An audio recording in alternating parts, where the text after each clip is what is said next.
Say I get both of y'all sick. I forgive you, but you're still paying. Who said that? It must have been the wind, bro. Nothing. Well, he was not guilty. He was innocent, but people were saying. Hold it right. Wow. You heard the bell just don't stop. You gotta start pulling them. He asked the people, what do I do with Jesus? And that's the question that now we have to answer. What are you going to do with Jesus?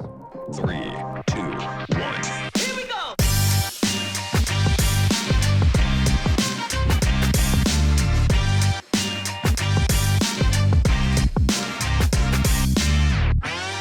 Welcome back to another way podcast where we get real about college, young adult life, and where every day we try to live life in a better way. My name is Marlon. I'm Jose. And I'm Fernanda. Yeah. Hey guys, welcome back. What did Marlon just drop? We're gonna. Yeah, it was an empty water bottle. Marlon. It was an empty water bottle, so it was okay. It was okay. Okay, guys. We now it would have been, the screen would have been black. It would have been Bobby. Oh, Come back next Friday. Come back next Friday, guys. Okay, guys, I have a question for you guys. Okay. We have all, at some point in our life, we've always had to forgive. We've either had to forgive someone or be forgiven. Mm-hmm. What would you say is easier for you, to ask for forgiveness or to be forgiven?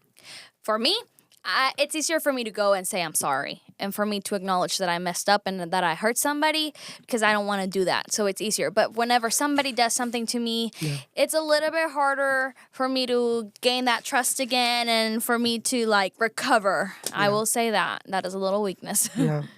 What about you, Jose? I think both are equally hard for me. I'd rather just let it be, not talk about it. It is what it is. I mean, it's not gonna change nothing. So I got you. shit like that. Because one thing I found interesting is that forgiveness, when we talk about forgiveness, it always costs someone something, right? Mm-hmm. So, for example, if I said this earlier, for example, let's say this time I hit, Fed hits me, right? She hits my car. Oh, you said you. Do it. Anyways, let's say she hits my car, right? And I'm like, you keep copping on me, I'm gonna hit you with my car. You know what? Let's say I get both of y'all sick. I'm be like, sorry, You guys. get me sick, I'll be sad. I'm throwing hands. The point is, even if I did, that one of us would be hurt, right? And obviously, the one being hurt, it would be you. What? Exactly, because you're sick. That's a threat. No, what I'm saying is that You're gonna be hurt. Exactly. What I'm saying is that forgiveness comes at a cost. I don't think Madeline can forgive. I can forgive. I can. At a cost. At a cost. Because let's say you hit my car, right? And I'm like, you know what, Fed? You know what? Yeah, it's fine. I have to pay. Do you see that roll of the eyes? Yeah, because I'll have to pay to get it fixed, and that's the cost. But then I'd say, no, you know what, Fed? I'm not gonna forgive you. I'm not. So you're gonna pay for it. Then it's gonna cost you, because it wouldn't have cost you anything. If I forgave you, it didn't cost you anything. Maybe a little bit like, oh, I'm sorry. I'll forgive you, but you're still paying. Give me your insurance information. Right. Someone is always end up paying. Someone always ends up paying something. Yeah. Cough break. Cough break. Hold on. So, isn't it crazy? We talk a lot about God forgives you, God loves you, but if God has forgiven us, what did it cost him? Mm-hmm. So we talk a lot about Jesus. We talk about how he has died for us. But what has his death actually accomplished? What gives him the authority to forgive us? Why do we even need his forgiveness? Okay, he died for us. Okay, but what? And let's say he did die for us. Or something. Let's say he did die for us. What does that mean for us in our lives? Mm-hmm. Right. So we're gonna look at this real quick. Matthew 26:28, right? And then we're looking at Jesus again. He's with his disciples. He's on his last days, we could say, right? Mm-hmm. And so he's chilling. They're eating. Everybody's eating, and he holds a cup. And what does he tell him, Jose? All right. It says, Matthew 26:28. It says, "For this is my blood of the covenant, which is poured out for many for the forgiveness of sins. Yes, pour it out for many. Pour it Pour it. And I guess, Fed, what does for many mean when you're reading this? What for many? For all of us. For all of us, right? Like it wasn't just for Everybody. you people in the room, for you people guys in the room, For the 12 here. for the 12 here, except you, Judas. Whoa, that's crazy. Who said that? It must have been the wind, bro. Crazy. Anyways, why couldn't God just forgive us though? Like we could have. Why couldn't he just be like, you know what, you guys are cool. Like it's okay, I forgive you guys, without him dying. Why do you think?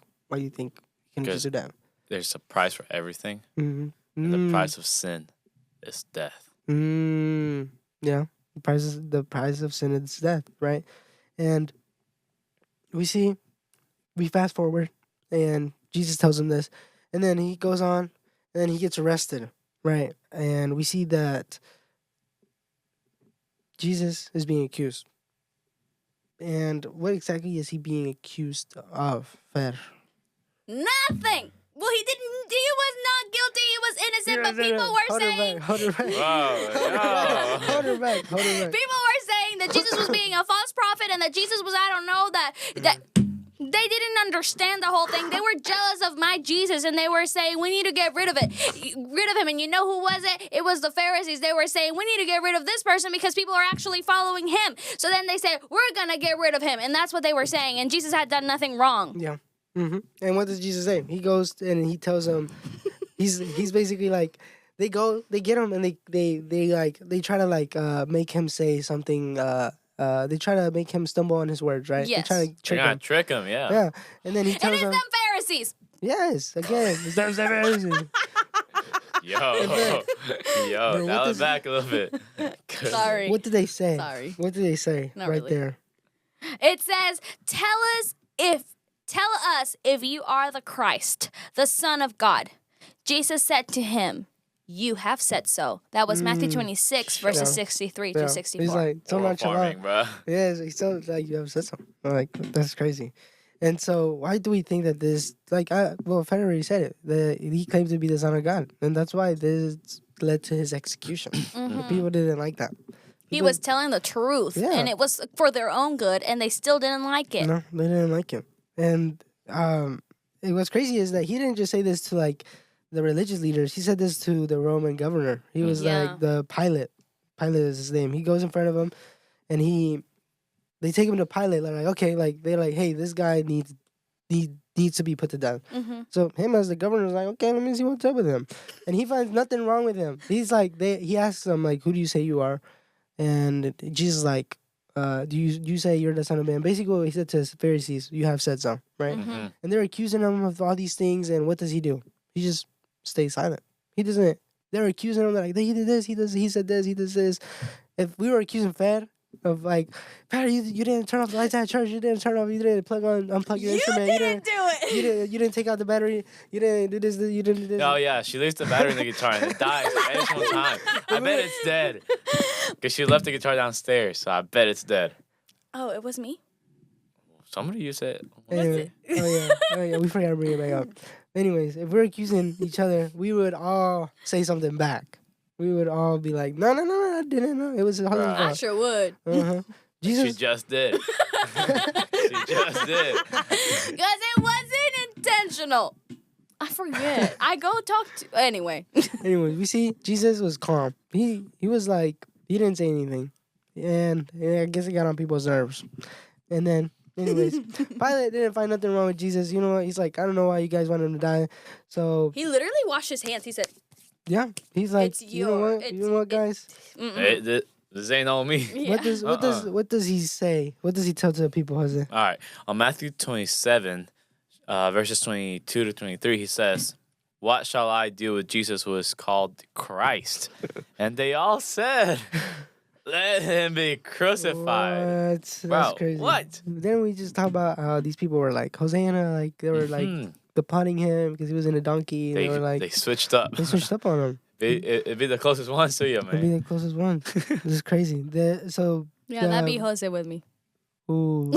And Marlon, too. Oh. I'm kidding. Wow. So we see this guy, man, Barabbas. And who was Barabbas? He was a criminal, no? He was Yeah, like he a was- killer and everything. He was like well Wow. known. one of the worst dudes in the Yeah. like. They rather let like the worst dude in jail go free than have Jesus go free. Mm-hmm. It's crazy. Barabbas, a guilty man, goes free, and Jesus, the innocent one, is condemned. Right? Jesus didn't do anything. He Yeah, was free my literally boy, free my healing boy. people. He He did was not wrong. He healing did not people. wrong, He free my was boy. doing miracle after miracle, and he was just showing love and sharing the truth. And then they treated him like this. They treated him badly. And, well, we all know what happens. He goes up to the cross, and he's there, suffering. Yeah. And what does he say, Fer? He said, Matthew 27, verse 46, my God, why have you forsaken me? Yeah. And this is Jesus experiencing the pain. He's experiencing the weight of sin. Mm-hmm. He's experiencing our punishment, right? Yeah. He decided to forgive us, and now that's the price he's paying. And it's not a pretty one. Definitely not something I wish I would go through.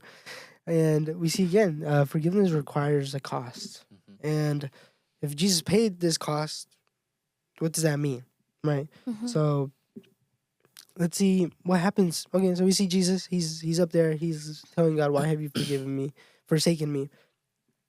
And then he finally dies. And what happens after he dies? How's it right there in Matthew 27:51? Okay. So there was like a big old like boom. Yeah. Got dark.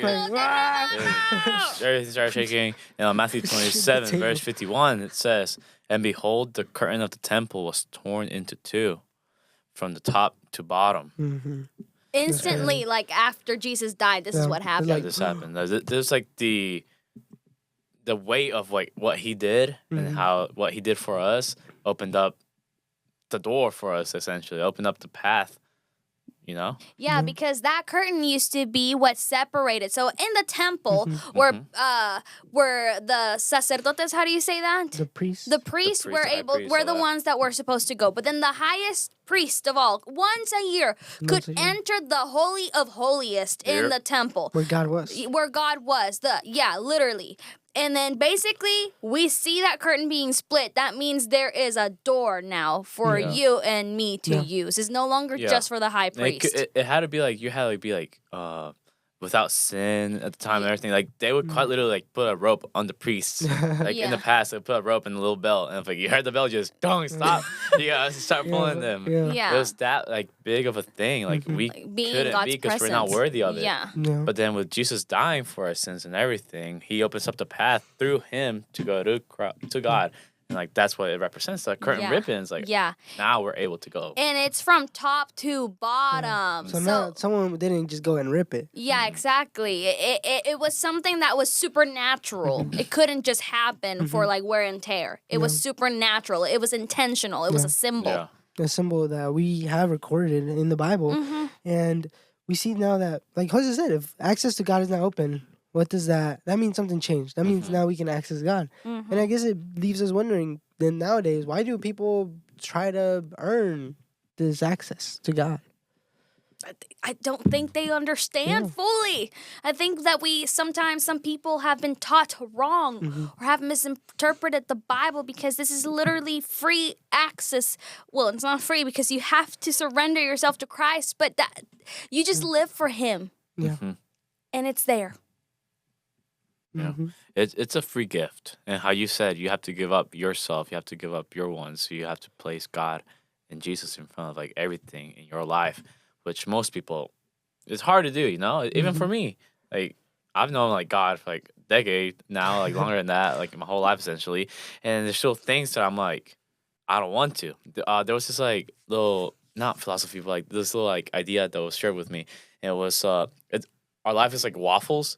And like it's syrups, and like so we with the syrup is like God, and the waffle is our life. And sometimes like whenever we put syrup on there, it's like it covers some holes, not all of them. Butter, same thing. When you spread it, some holes are filled more, but others like none because you can't put all it in there. That's our life. Like, do we let God and Jesus like be in every single aspect of our life, or just part of it? And if somebody doesn't want to just give that up to God, Yeah. they're obviously gonna try to find a different way to do it. Mm-hmm. Yeah, we try to earn it sometimes. Yeah. And it's like It you does said, not it's work free. out. Yeah, we see here that Jesus on these chapters that Jesus died intentionally. He claimed to be God, right? He died in our place. He experienced the judgment we deserved, and now through his death we have access to God. And all you have to do is believe that Jesus did that, and you're good, right? Mm-hmm. And now Pilate asked Jesus, what do I do with Jesus? He asked the people, what do I do with Jesus? And that's the question that now we have to answer. What are you going to do with Jesus? Now? Thank you so much for watching, guys. Every Friday at 10 a.m., we have episodes here where we talk about how we can apply what we read in the Bible and actually understand what it means. Sometimes you might be going to church and you're like, I don't understand what the preacher's saying. Come to us. We might be able to help you in one of these conversations. We dumb it down a little bit for us. Every Friday at 10 a.m., you can find us at ADAW Podcast on YouTube. You can also follow us on Instagram and TikTok, same handle. If you want to know more about Jesus, how he has transformed many, many lives, and you want it in a way that is simple and easy, go to follow.lifeword.org. And if you want it in Spanish, follow.lifeword.org/Spanish. And now it's also in Ukrainian. So there you go. We will see you That's cool. next week. Bye. Bye-bye.